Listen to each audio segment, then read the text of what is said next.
이 시간 우리 좌우에 계신 분들과 인사 나누겠습니다. 당신과 예배할 수 있음에 행복합니다. 예수님을 사랑합시다. 말씀을 사랑합시다. 오늘 참 춥죠? 이 추운 날씨 속에서도 성령님께서 우리를 귀한 예배의 자리로 인도해 주신 줄로 믿습니다. 이 추운 날씨에 성령님께서 우리를 귀한 예배의 자리에 인도하신 이유는 더욱 말씀을 사랑하라고, 더욱 예수님을 사랑하라고 우리 모두를 이 귀한 자리에 인도해 주신 줄로 믿습니다. 우리 귀한 성도님들, 날씨는 너무너무 춥고 그래서 우리의 삶이 많이 움츠려들고 있지만 그럼에도 불구하고 나날이 더욱 하나님의 말씀을 사랑하고 예수님을 사랑하는 그 마음이 커져갈 수 있는 우리 귀한 믿음의 성도들이 되어지게 주의 이름으로 간절히 축원합니다.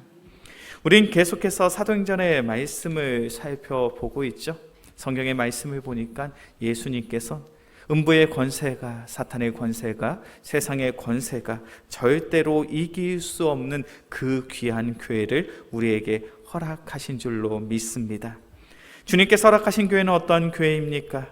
예수 믿는 자들이 교회를 통해서 그 믿음을 지키는 교회, 예수 믿는 자들이 교회에 왔더니 그 귀한 믿음과 신앙이 자라는 교회, 예수 믿는 자들이 교회에 왔더니 세상이 줄 수 없는 위로와 평안을 누리는 교회, 예수 믿는 자들이 교회에 왔더니 그 교회가 세상을 향하여 복음을 증거할 수 있는 그 귀한 사역과 사명을 감당할 수 있는 교회가 바로 주님께서 세우신 교회인 줄로 믿습니다.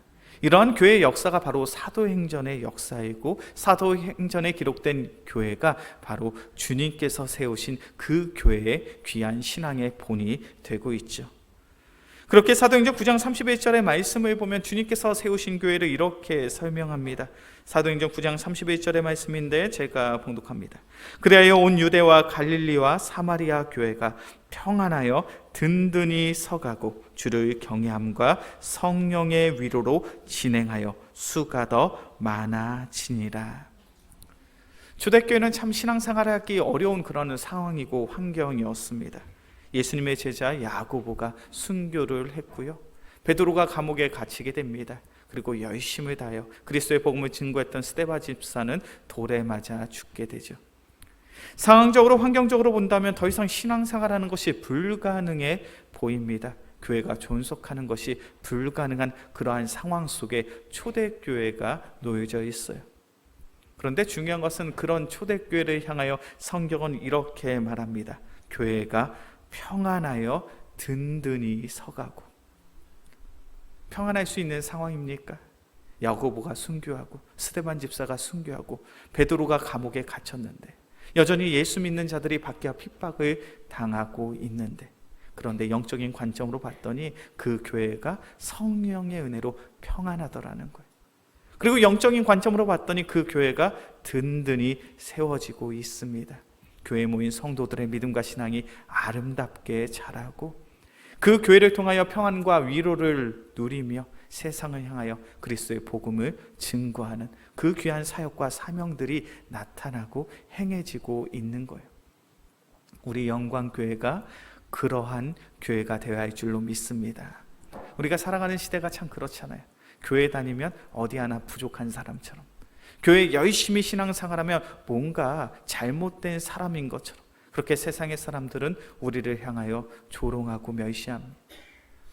교회 다니지 않고도 우리는 세상 속에서 누릴 수 있는 즐거움들이 참 많죠. 그러나 그럼에도 불구하고 우리가 이 귀한 예배의 자리에 나온 것, 주님께서 우리를 평안히 더욱 든든히 세우실 것에 대한 확신과 믿음을 가지고 우리 모두는 이 귀한 예배 자리에 나온 줄로 믿습니다. 자, 그렇다면 우린 신앙생활하면서 이러한 신앙의 질문을 할 수 있겠죠. 목사님, 그렇다면 우리가 어떻게 해야 평안히 든든히 세워질 수 있습니까? 우리가 어떻게 해야 우리 영광교회가 더욱 든든히 세워지는 교회가 될 수 있습니까? 그 해답이 바로 사도행전에 있죠. 이미 우리가 앞서 살펴본 사도행전 1장과 2장의 말씀을 보니까 어떻게 해야 우리 교회가 더욱 든든히 세워질 수 있습니까? 한 곳에 모여서 성령의 은혜를 사모할 때 우리 영광교회가 더욱 든든히 세워질 줄로 믿습니다. 바로 그것이 우리가 앞서 살펴보았던 사도행전 1장과 2장의 내용이었죠. 부활하신 예수님이 제자들에게 말씀하십니다. 이 성에 머물라, 한 곳에 모여 있어라. 너희에게 성령이 임할 때까지 너희가 한 곳에 모여 찬양하고 예배할 때 반드시 성령 하나님께서 너희와 함께 하실 것이다. 그리고 우리가 사도행전 2장의 말씀을 보니까 성령의 충만함이 초대교회 가운데 오순절 마가의 다락방에 있었던 귀한 성도들의 삶 속에 나타나게 되었습니다. 오늘 본문의 말씀은 그 사건 이후의 내용들을 말씀하고 있죠. 오순절 마가의 다락방에서 성령의 충만함을, 성령의 임재함을 누렸던 예수님의 제자들. 오늘 본문의 말씀을 보니까 그 제자들이 무엇을 하고 있습니까? 오늘 본문의 말씀 사도행전 2장 14절의 말씀이죠.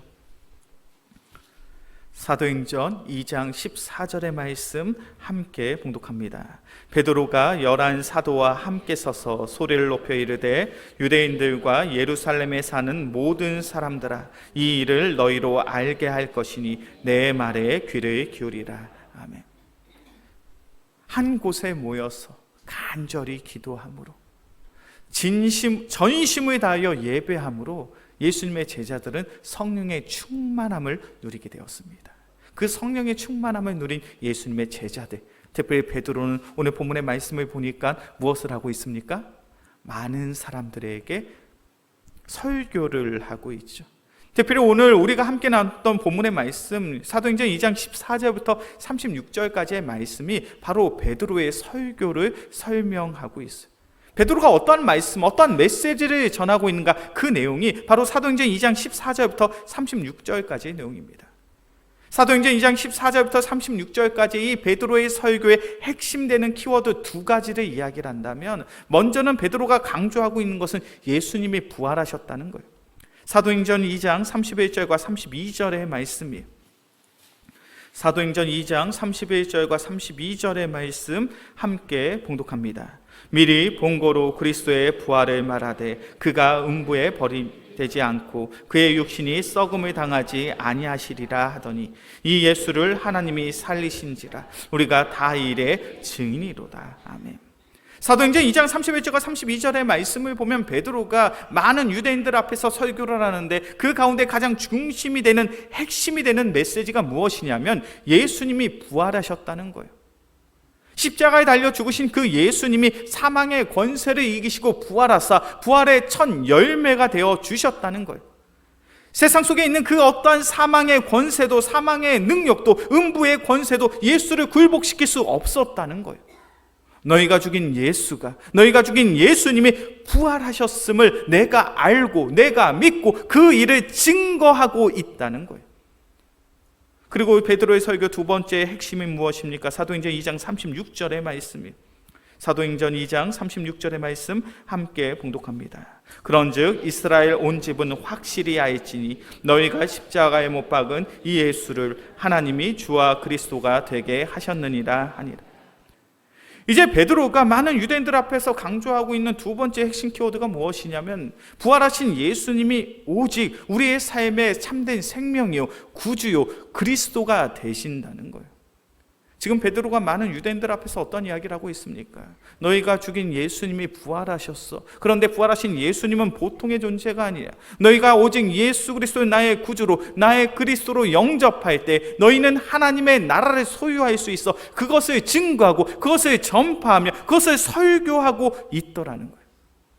성령의 충만함을 받은 베드로가 지금 무엇하고 있다고요? 설교를 하고 있어요. 그런데 그 설교의 가장 핵심되는 키워드가 무엇입니까? 예수 그리스도. 사망의 권세를 이기신 예수 그리스도. 우리가 그 예수님을 믿을 때, 우리가 그 예수님을 나의 구주요 나의 그리스도로 영접할 때 우리는 참된 하나님의 자녀요 하나님의 백성이 될 수 있음을 증거하고 선포하고 있는 거예요. 그런데 중요한 것은 이 베드로의 설교를 보면 베드로가 무엇을 가지고 이 예수님을 소개하고 있는지 이 설교의 패턴을 좀 이해할 필요성이 있어요. 베드로는 예수님을 잘 아는 사람입니까? 잘 모르는 사람입니까? 베드로는 예수님을 잘 아는 사람이잖아요. 3년 동안 예수님과 동고동락했습니다. 가장 예수님 가까이에서 예수님의 삶을 지켜보고 예수님의 말씀을 듣고 예수님의 놀라운 기적들을 경험한 사람이 베드로예요. 그렇다면 그 예수님에 대해서 설교할 때, 그 예수님에 대해서 이야기할 때 베드로는 어떤 이야기를 하는 것이 가장 쉽습니까? 내가 본 예수님, 내가 경험한 예수님, 나와 함께 했던 예수님, 그 추억을 가지고, 그 경험을 가지고 그 예수님에 대해서 소개하는 것, 그 예수님에 대해서 설명하고 설교하는 것이 가장 쉬운 방법 아닙니까? 그런데 오늘 말씀을 집에 가서 찬찬히 읽어보셨으면 좋겠어요. 사도행전 2장 14절부터 36절까지의 말씀을 찬찬히 읽어보면 베드로는요, 나의 구주, 나의 그리스도 되시는 예수님에 대해서 설명하면서 무엇을 강조하고 있냐면 나의 경험을 강조하고 있지 않아요. 내가 만난 예수님을 이야기하지 않아요. 내가 만난 예수님, 내가 경험한 예수님에 대해서 이야기하는 것이 아니라 구약에서 말씀하고 있는, 성경에서 말씀하고 있는 그 예수님에 대해서 증거하고 있더라는 거예요. 오늘 본문의 말씀 사도행전 2장 16절의 말씀입니다. 사도행전 2장 16절의 말씀 함께 봉독합니다.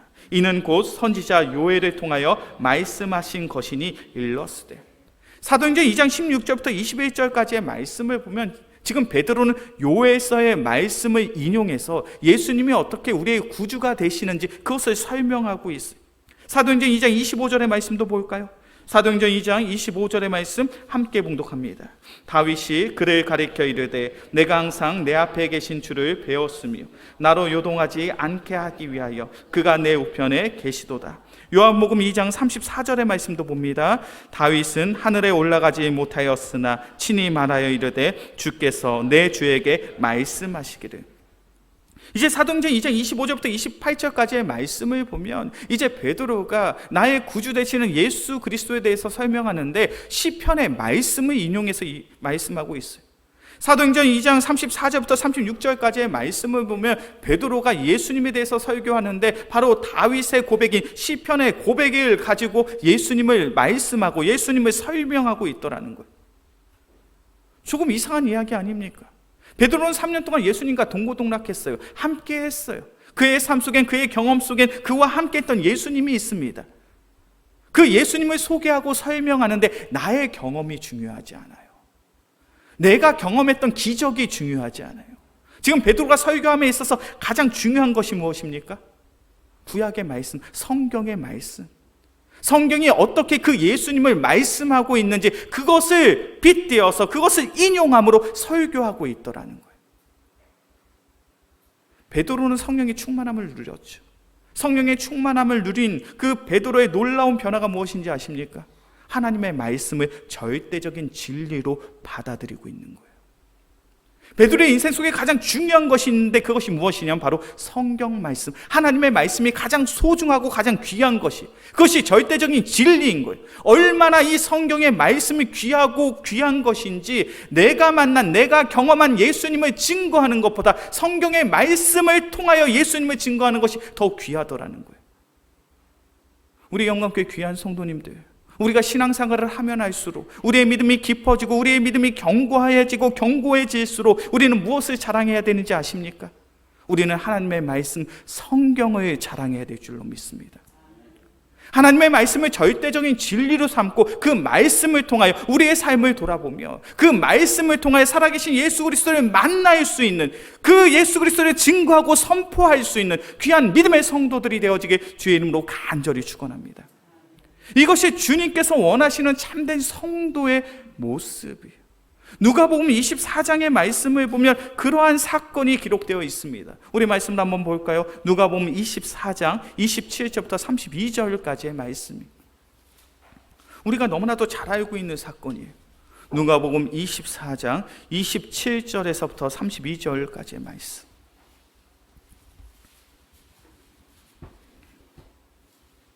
누가복음 24장 27절에서부터 32절까지의 말씀 제가 먼저 봅니다. 이에 모세와 모든 선지자의 글로 시작하여 모든 성경에 쓴 바 자기에 관한 것을 자세히 설명하시니라.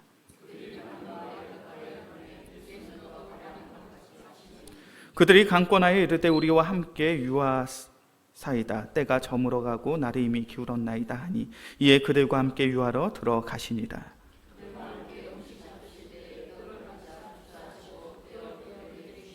그들의 눈이 밝아져 그인 줄 알아보더니 예수는 그들에게 보이지 아니하시는지라.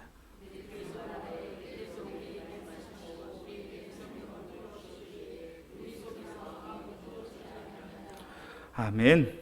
우리가 함께 나누고 있는 누가복음 24장 27절부터 이 32절까지 이 사건, 어떠한 사건인지 잘 알고 계시죠? 예수님의 제자 중 2명이 엠마오, 자신들의 고향으로 돌아가고 있습니다. 자신들의 고향으로 돌아가고 있는 이 제자들, 예수님 부활하셨다는 소문을 들었습니까? 듣지 못했습니까?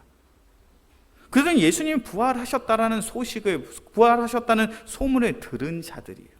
그런데 그들은 예수님 부활하셨다는 소식을 들었다면 예수님께서 말씀하신 예루살렘으로 돌아가야 되는데, 그곳에서 부활하신 예수님을 기다려야 되는데 그것이 아니라 자신들의 고향으로 돌아가고 있어요. 예수님이 부활하셨다는 소문을 들었음에도 불구하고 예수님의 부활하심을 믿지 않는 거예요. 그들은 불신의 마음을 가지고 자신들의 고향으로 돌아갑니다. 그런 제자들을 지금 예수님이 찾아오신 거예요. 우리 예수님 입장에서 생각해 보셨으면 좋겠어요. 예수님이 죽었다 부활하셨어요. 근데 그 제자들이 믿지 못해요. 그렇다면 예수님의 입장에서 그 믿지 못하는 제자들에게 부활하신 예수님을 믿게 할 수 있는 가장 쉬운 방법이 무엇입니까? 그냥 제자들 앞에 짜잔하고 나타나시면 돼요. 제자들 앞에 짜잔하고 나타나서 내 상처를 보여주면 되죠. 야, 봐라, 내 손의 상처를 봐, 내 발의 상처를 봐, 내 옆구리의 상처를 봐. 내가 정말로 죽었지만 나는 지금 이렇게 사망의 권세를 이기고 부활했어. 그래, 이제는 부활의 예수님을 믿을 수 있겠지. 이렇게 접근하는 것이 예수님의 제자들 입장에선 부활하신 예수님을 믿게 하는 가장 손쉬운 방법이에요. 그런데 오늘 본문의 말씀을 보셔요. 예수님이 그런 방법을 취하십니까? 누가복음 24장 27절의 말씀이죠. 이에 모세와 모든 선지자의 글로 시작하여 모든 성경에 쓴 바 자기에 관한 것을 자세히 설명하시느니라. 부활의 예수님이 제자들이 찾아왔어요. 그리고 그들의 눈을 가리었습니다. 그들의 눈을 가리었더니 내 곁에 계신 이가 부활하신 예수님이라는 사실을 보지 못하는 거예요. 그들이 부활의 예수님을 보지 못하는 상황 속에서 예수님이 하신 일이 무엇입니까? 모세와 모든 선지자의 글로 시작하여 모든 성경에 쓴 바 자기에 관한 것을, 예수님에 관한 것을 자세히 설명하시느니라. 요즘으로 치면 예수님이 뭐 하는 거예요? 무엇을 하고 계십니까? 성경 공부한 거예요. 구약의 말씀을 펼쳐놓고 그 제자들에게 성경 공부하고 있는 거예요. 예수님이 부활하실 수밖에 없는 그 이유를 성경의 말씀을 빗대어서 그 성경을 통하여 가르치고 계시는 거예요. 그때 어떤 일이 일어납니까? 누가복음 2장 31절의 말씀. 성경을 풀어주실 때 우리 속에서 마음이 뜨겁지 아니하더냐. 성경 공부를 하는데 그들의 마음 속에 마음이 뜨거워지는 거예요. 이 마음이 뜨거워졌다는 걸 단순히 성경을 배움으로 인해서 그 마음속에 큰 감동이 생겼다, 이렇게 생각하시면 안 돼요. 이 마음이 뜨겁다라는 이 번역된 이 단어가 헬라어로 카이오라는 단어인데요, 이 단어가 어떤 뜻을 가지고 있냐면, 어떤 의미를 가지고 있냐면 등불에 불을 켜다라는 뜻을 가지고 있어요. 등불에 불을 켜다. 등불에 불을 킨다는 것이 무엇을 의미합니까? 어두운 방 안에 등불에 불을 켜면 어떻게 되죠? 그 방이 환해지죠. 그들의 마음이 뜨거워졌다는 것이 무엇이냐면, 원체 그들은 하나님의 말씀을 깨달을 수가 없었어요. 영적인 무지함을 가지고 있었습니다. 하나님의 말씀을 이해하고 하나님의 말씀을 깨달을 만한 그런 영적인 능력이 없었는데 예수님께서 그들에게 성경을 가르치셨더니 그들의 영적인 무지함이 사라진 거예요. 그들의 미련한 마음에 성령의 빛이 비쳐서 하나님의 말씀을 깨닫게 됩니다. 하나님의 말씀을 이해하게 됩니다. 그리고 하나님의 말씀을 절대적인 진리로 여기게 되고 철저히 그 말씀을 붙잡고 의지하는 그 귀한 믿음이, 그 귀한 삶이 그들의 삶을 통하여 회복된 거예요. 우리의 삶을 통하여 반드시 나타나야 될 신앙의 모습이 무엇인지 아십니까? 오직 하나님의 말씀을 절대적인 진리로 여기는 거예요. 오직 하나님의 말씀이 나의 삶의 가장 중요한 삶의 기준이요 잣대요 절대적인 진리이므로 우리가 하나님의 말씀을 떠나서는 살아갈 수 없음을 믿음으로 고백하는 삶, 그 귀한 삶이 바로 우리가 가져야 할, 우리가 회복해야 할 귀한 신앙의 삶인 줄로 믿습니다. 내가 가지고 있는 이 성경, 우리가 보고 있는 이 하나님의 말씀이 나의 생명인 줄로 믿습니다. 이 성경이, 이 말씀이 우리의 삶의 절대적인 진리인 줄로 믿습니다. 이 성경을, 이 말씀을 떠나서는 우리의 삶 속에 소망이 없고 희망이 없는 줄로 믿습니다.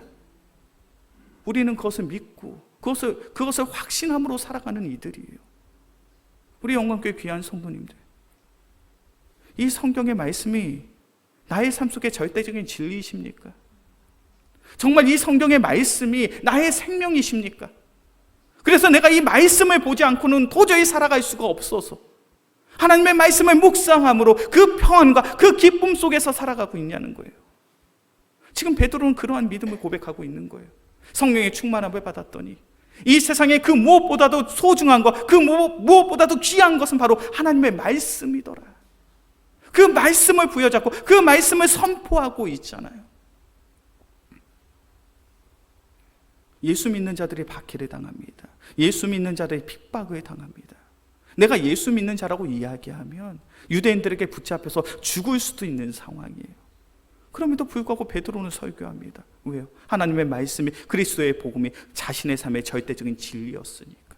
이 말씀이, 이 복음이 나의 생명이니까. 그러니까 나의 생명도 귀하게 여기지 않는 거예요. 나의 생명보다 더욱 귀한 하나님의 말씀. 이번 명절 전에요, 우리 영광교회 집사님 한 분이 저에게 책 한 권을 빌려주셨어요. 교회 오빠 이관입니다. 혹시 이관희 집사에 대한 이야기를 들어보신 적이 있으십니까? 2016년도에 KBS에서 다큐멘터리에서 방송이 돼서 굉장히 이슈가 되었던 분이에요. 참으로 기구한 인생입니다. 참으로 괴로운 삶을 살아간 젊은 부부예요. 그냥 흔하고 흔한 교회에서 마주할 수 있는 그런 젊은 집사의 가정이었습니다. 이제 딸 아이를 출산하고 산후조리원에서 나오는 그날, 남편이 대장암 사기라는 그러한 판정을 받게 돼요. 그리고 투병 생활이 시작됩니다. 내가 사랑하는 아들이 대장암 사기, 말기 판정을 받고 힘들고 어려운 그런 투병 생활을 한다는 그 소식, 그리고 그 모습을 지켜보는데 이관희 집사님의 어머니가 극심한 우울증에 빠져서 극단적인 선택을 하게 됩니다. 얼마나 충격적인 이야기예요. 힘든 과정을 통해서 간신히 항암 치료를 끝냈습니다. 그랬더니 사랑하는 아내가 이제는 혈액암 사기 판정을 받아요. 아내의 투병 생활이 시작되는 거예요. 그리고 극적으로 아내가 암 치료를 받고 회복이 되어집니다. 그런데 다시금 남편 이관희 집사에게 그 암이 전이가 돼서 결국 임종을 하게 되고 죽게 됩니다. 그 이관희 집사에 대한 이야기가 그때 당시에 다큐멘터리로 방송이 됐고 그 이야기를 담은 책이에요. 저도 그 책을 아직 읽어보지 못했기 때문에 그 집사님이 추천을 해주셔서, 빌려주셔서 제가 한 주간 그 책을 읽어봤습니다. 그 책을 읽었더니 책 안에 이런 내용이 있어요. 혹시 자막으로 준비되어 있습니까? 그 책 안에 이런 내용이 있습니다. 모르핀을 맞으면 정신이 해롱거려지는데 자기는 지금 하나님 말씀을 보지 않으면 하루도 살 수가 없는데, 모르핀을 맞으면 성경 말씀이 들어오지 않는데요. 그래서 통증을 차라리 참는 게 자기한테는 더 낫다고. 그러면서 맑은 정신으로 말씀을 읽고 싶고 설교를 듣고 싶어서 그래서 안 맞았어요. 지금 어떠한 상황인지 이해가 되십니까? 암이 온몸에 전이가 됐어요. 이제 죽을 날이 얼마 남지 않은 거예요. 그러다 보니 몸에 끔찍한 고통이 일어나는 거예요. 참을 수 없는 고통이에요. 잠을 잘 수가 없어요. 쉴 수가 없어요. 끔찍한 고통 속에. 그 고통이 얼마나 극한지 의료진들이 이야기합니다. 모르핀 주사를 맞으십시오. 이 모르핀 주사를 맞으면 그 고통이 덜할 겁니다. 그런데 이 이관희 집사님의 선택이 무엇입니까? 그 주사 맞지 않겠다는 거예요. 왜요? 그 주사를 맞으면 정신이 해롱거려서 하나님의 말씀을 붙잡을 수 없다는 거예요. 하나님의 말씀을 내가 들을 수 없다는 거예요. 하나님의 말씀을 붙잡고 하나님의 말씀을 의지함으로 살아가야 되는데, 나아가야 되는데, 나의 죽음을 맞이해야 되는데 모르핀 주사를 맞으면 그럴 수가 없다는 거예요. 그래서 내가 그냥 온전히 그 고통 받겠다는 거예요. 이것이 이해가 되십니까? 극심한 고통이에요. 의료진들도 그러한 고통을 알고 있어요. 그래서 모르핀 주사를 맞으라고 합니다. 근데 그것이 중요하지 않다는 거예요. 지금 나에게 중요한 것은 이 고통보다도 내 죽음을 앞두고 하나님의 말씀을 붙잡고 나아가는 것. 제가 이 책을 읽으면서 이 내용을 접하는데 절로 그런 고백이 되더라고요. 주님, 나에게도 이런 믿음을 주옵소서. 죽음 앞에서도 나의 생명 되시는 그 말씀을 부여잡고 살아갈 수 있는, 죽음 앞에서도 오직 하나님의 말씀이, 이 말씀 속에 있는 예수 그리스도의 복음이 나의 생명됨을 고백하고 그 끔찍한 고통 속에서 말씀을 붙잡고 살아갈 수 있는 한 명의 목회자요, 한 명의 성도가 되게 하여 주옵소서.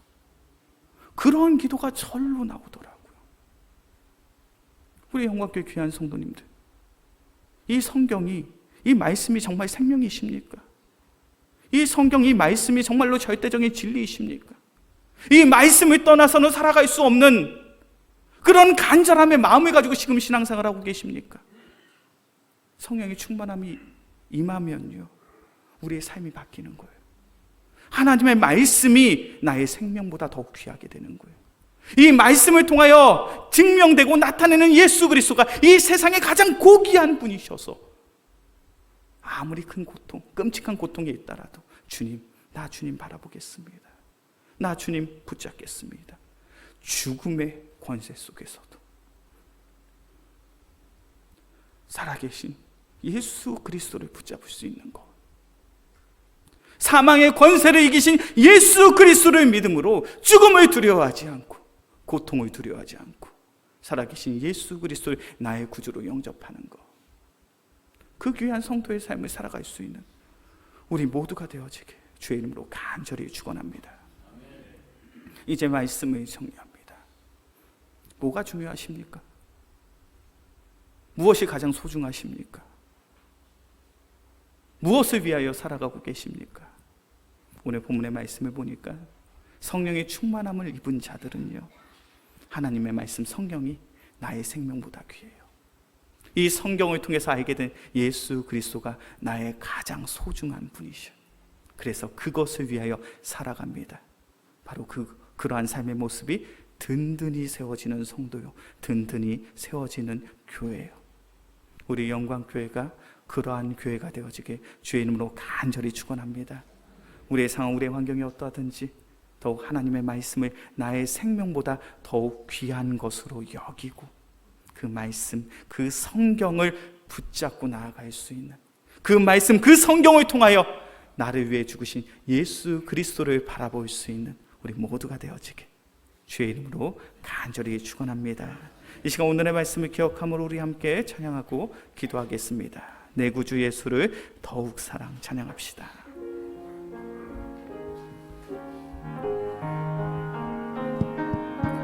내 구주 예수를 더욱 사랑, 엎드려 비는 말 들으소서.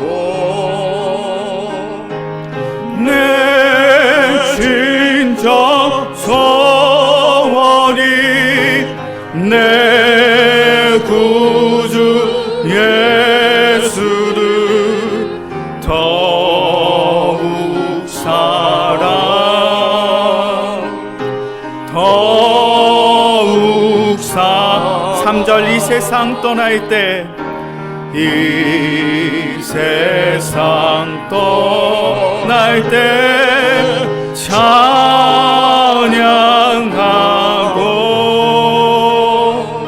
숨질 때 하는 말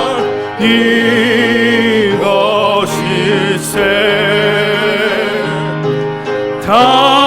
다만 내 비는 말 내 구주 예수를 더욱 사랑, 더욱. 다시 한번 찬양합니다. 이 세상 떠날 때, 이 세상 떠날 때 찬양하고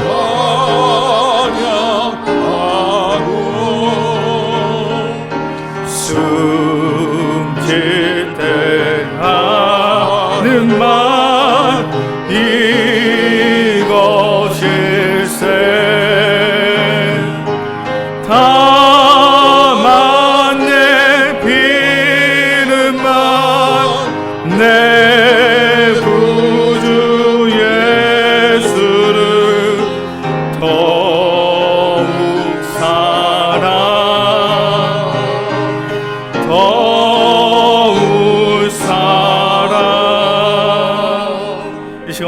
말씀을 기억하며 함께 기도합시다. 사랑의 주님, 우리의 삶이 참으로 바쁘고 분주합니다.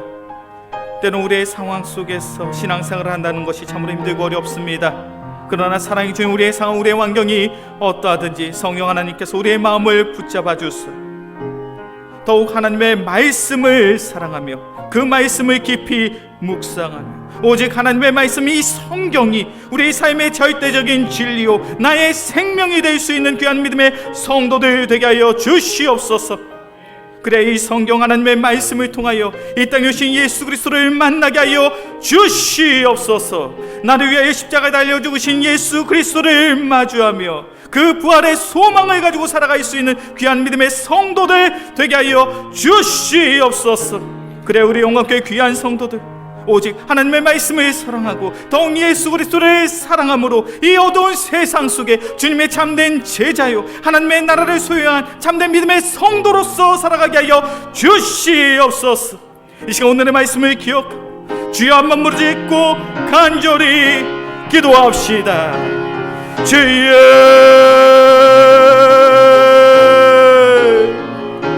사랑이 많으신 주님, 우리의 상황이 바쁘고 분주합니다. 우리가 살아가는 이 세상 속에 우리가 사랑하고 싶은 세상의 것들이 너무나도 많습니다. 그러나 주님, 성령 하나님께서 우리에게 바른 믿음과 신앙을 허락하여 주시옵소서. 담대한 그 귀한 믿음을 허락하여 주사 더욱 하나님의 말씀을 사랑하고 사모함으로 이 말씀을 통하여 이 땅에 오신 예수 그리스도를 말아볼 수 있는, 부활하신 예수 그리스도를 만날 수 있는 귀한 믿음의 성도들 되게 하여 주옵소서. 그래 우리의 삶 속에 가장 중요한 것, 가장 소중한 것은 오직 하나님의 말씀이요 그리스도의 복음임을 나의 삶을 통하여 증명해낼 수 있는 귀한 믿음의 성도들 되게 하여 주옵소서. 아버지, 그 어떤 상황과 환경 속에서도 예수 그리스도를 부인하지 않기를 소원합니다. 그 어떤 상황과 환경 속에서도 나를 사랑하는 주님을 바라보며 그 주님을 찬양하며 예배함으로 사랑함으로 살아갈 수 있는 귀한 믿음의 성도들 되게 하여 주옵소서. 그래 우리 영광교회 오직 성령을 통하여 말씀을 통하여 더욱 든든히 세워지게 하여 주시옵소서. 주님, 사랑이 많으신 주님, 이 세상을 살아가며 너무나도 바쁘고 분주합니다. 이 세상을 살아가며 세상 속에서 우리가 사랑하는 것들이 너무나도 많습니다. 그러나 오직 성령 하나님께서 우리의 마음을 붙잡아 주사 더욱 하나님의 말씀을 사모하고 사랑할 수 있는, 깊이 묵상할 수 있는 귀한 믿음의 성도들 되게 하여 주시옵소서. 그래 우리가 하나님의 말씀, 이 성경의 말씀을 깊이 묵상함으로 이 말씀을 통하여 죽음의 권세를 이기신 살아계신 예수 그리스도를 마주할 수 있는, 그 주님을 더욱 뜨거운 마음으로 사랑할 수 있는 귀한 믿음의 성도들 되게 하여 주시옵소서. 그래야 우리의 삶이 이 어두운 이 죄악된 세상 속에서 예수 그리스도를 사랑하는 것, 예수 그리스도의 복음을 증거하는 그 삶이 가장 아름다움을 증거해낼 수 있는, 증명해낼 수 있는 귀한 은혜의 성도들 되게 하여 주시옵소서. 이 모든 말씀 우리를 사랑하시는 예수 그리스도의 이름으로 기도합니다. 아멘.